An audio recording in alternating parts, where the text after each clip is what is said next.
these are not easy issues, as you well know.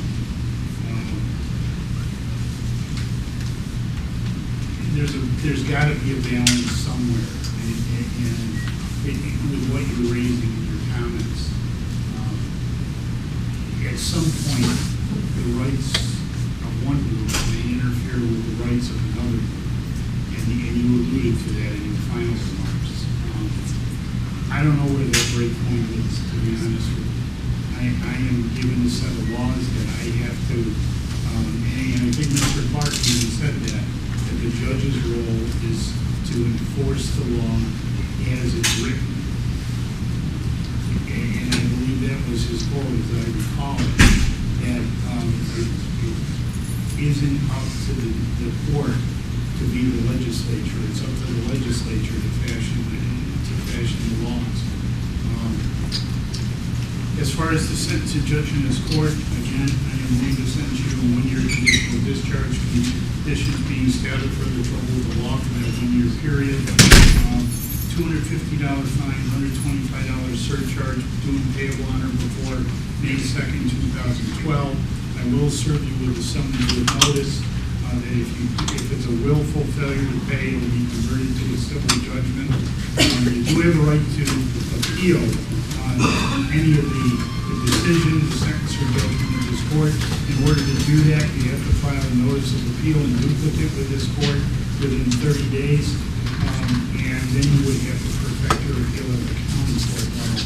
Thereafter, you can appeal their decision to the Court of Appeals, is the chain of the appellate process in New York State. Anything further, Mr. McRoberts? Nothing further from the people, Your Honor. Anything further, Ms. Stewart? Thank you. Court stands adjourned. Oh, no, wait a minute, I'm sorry. You have one other further question? I'm Victoria Ross, and I'm one of the pro se defendants. We just wanted to ask you to clarify something, because we all have a summons with notice, all of those of us who were who went to trial over the previous period, where it said that we are hereby summoned to appear today here in the courthouse to show why payment of mandatory surcharge, etc., should be deferred, or etc. So, Are you making an application to defer? well, we are just asking why we were asked to come here today, and for clarification on that What issue. summons with notice says is that if you're asking for a deferral, you have to make an application for that. And it's under 42010 paragraph 5, relative to what you're going to have to present to the court. If there's some sort of financial issue relative to your individual situation, if you're asking for additional time to pay it, my clerks can certainly give you that additional time if there's a valid reason. But if you're not asking for a deferral, there's no need to be here.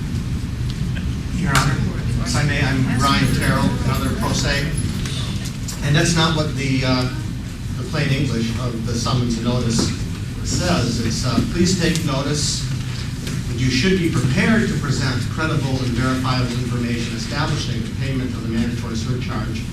Crime victim assistance fee should be deferred in whole or in part due to your indigence, etc. That in the event you fail to appear, default judgment will be entered against you. You must appear in person, all capital letters, bold face. The hearing will not be postponed. This seems to be that this is the day. Well, the first paragraph indicates that if you're making an application for a deferral, I have received no applications for a deferral. And you have to be present if you're going to argue the motions for a deferral. It's under 42010 paragraph 5 of the Criminal Procedure Law. Do you want to pass them in the English? I think if I could just also point out, Your Honor, in the third paragraph of the form, it also says that in the event you fail to appear, the default judgment will be entered. the court may issue a warrant for your arrest, and you may be subject to imprisonment for up to 15 days. I think that's the confusing portion of the notice to individuals, and that's why they're here. Okay. Well, besides to listen Well, to. that's referring to the contempt provisions. It's not referring to in relationship to the proceedings. Again, it refers back to the original paragraph that goes to whether you're asking for a deferral or not.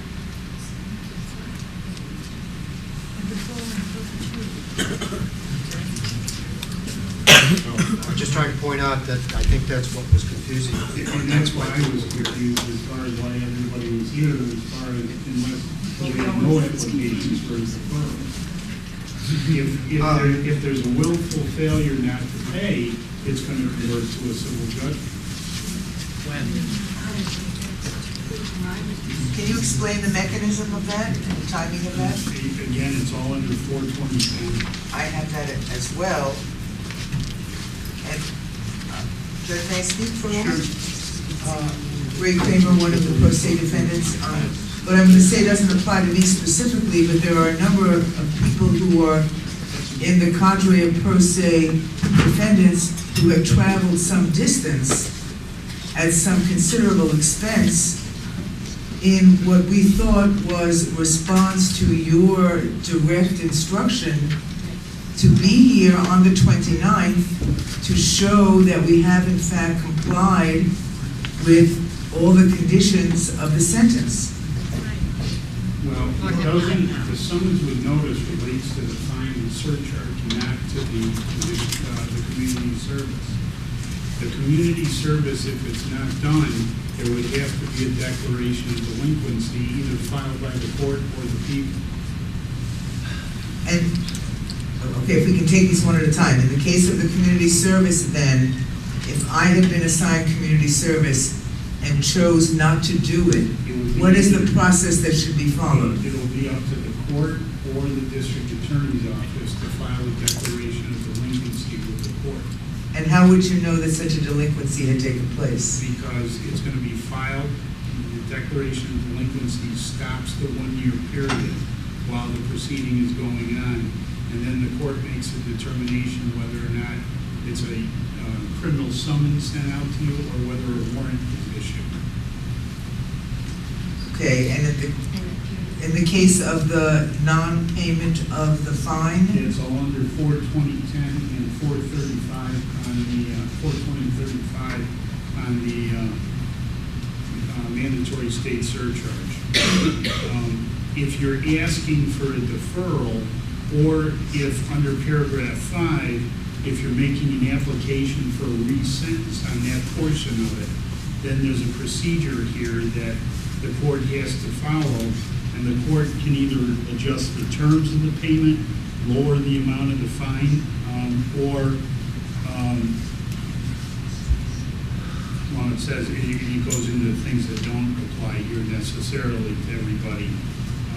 But you've got a copy of it, you indicated, paragraph 5. If I were to inform you that I had been assigned the fine and the surcharge, and that I had no intention of seeking a deferral, and I had no intention of paying, Then it'll convert to a civil judgment. and what is the process for that It happening? happens automatically under the summons with notice. All you have to do is not appear and it converts to the civil judgment. What do you mean not appear? Pardon me? So if we had not come tonight, that's in effect what would have happened? Convert to the civil judgment. Okay, I'm really, on behalf of my, not only is there confusion, but some distress about expectations that are clearly, were not correct. Well, it goes back to the issue of, again, you're charged with what the lawyer is going to know about 42010. You've indicated you've gone over it. It may or may not be the correct interpretation. That's what a lawyer would have done. Again, we went through that with the pro se, when they allowed you to go pro se. I indicated that, you know, you're going to be held to the same standard as a lawyer would. Yes, I understand that. law. So, I mean, I'm sorry there was a misunderstanding here, but it converts to a civil judgment unless there's an application for a re-sentence or if they ask for more time. Okay. Now, in a re-sentence, there's a whole set of case law behind that statute that you need to look at. You know, because in the case of indigency, there has to be a sequence of analyses done by the court, and you're going to have to look at that case law behind that too. Only if one was seeking a deferral or a reduction? Correct. Okay, I think in the case of most of us, that is not the situation. Does Well, anybody it'll else want to convert- pursue it'll this? convert- Further, we should- It'll convert to a civil judgment. It'll be there, the district, actually, the procedure for the civil judgment is I signed the civil judgment, it's sent to the district attorney who's charged with docketing it in the county clerk's office. Beyond that, enforcement wise, I'm not sure, I can't tell you, I've never seen the enforcement. I don't know if the district attorney handles the enforcement or not, I'm not sure. Okay, thank you. I believe others have some additional questions, if that's appropriate at this point. One question, Your Honor, is the fact that you're saying something about the conditional discharge, whether that is being activated. Declaration of delinquency. If there's a violation of the terms of the conditional discharge, some individuals have community service. Right. Then there would have to be a declaration of delinquency filed with this court, whether the court did it or the people did it. I doubt the defendant would ever do it, but, you know, it's either got to be the people or the court. Can I say, Your Honor, of course, we would always like to come here to, at least speaking for myself, to hear the wonderful statements, the importance of the dire needs and the heinous crimes that are going on. We would always like to stand up and hear people speaking truth in that way and to watch and hope and pray for your, if I could use the word transformation, or at least for your standing up under the Nuremberg principles.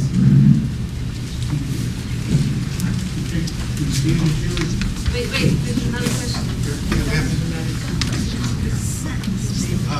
Jim Clone, pro se defender.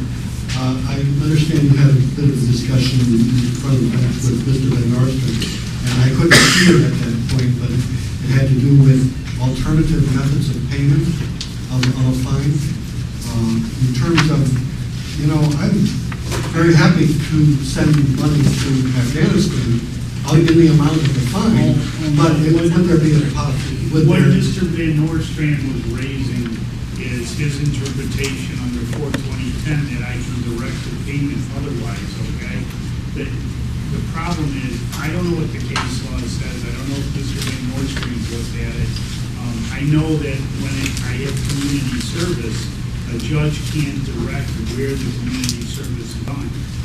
Right, which you did not do. And it may be an analogous situation with the fines and surcharge.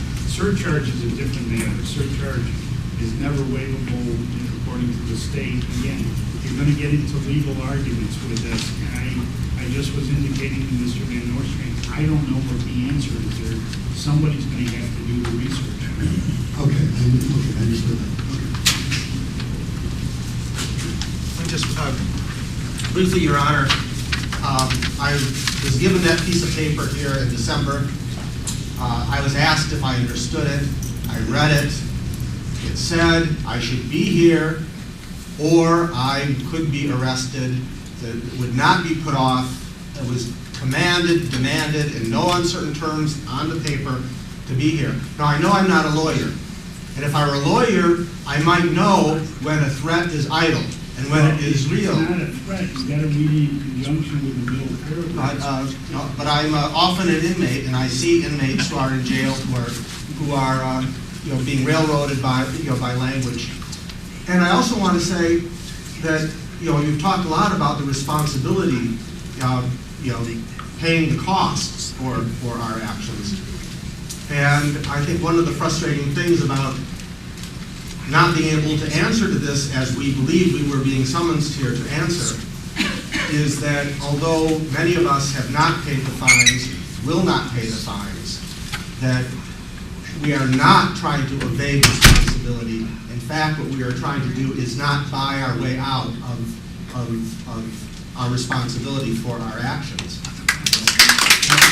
I understand what you're saying. The issue, as I see it, and I said this earlier, that if you listen to what the discussions have been on the street relative to this trial, it's not focusing on the trial or the procedures necessarily, Right. but it's creating a discussion of the issues that you raised. That probably was what your objective was, it was my guess. However, I have a different duty that I have to follow the law, and there may be a price to pay when civil liberties are exercised. Might I say, There may be a downside in whenever you have civil liberties that are being exercised outside of the parameters of what's allowed by statute. I guess the question is, are they liberties if you can be punished for exercising them? You can say, then that the citizen, or rather the subject of the most oppressive police state, has freedoms because they can speak, but if they're willing to accept the consequences of their speech. I dare say I had this discussion with somebody in the back of the room smiling right now, that relative to another issue that's winding its way through the court system relative to arraignments without counsel. Right. And I sort of had this exact discussion with the individual.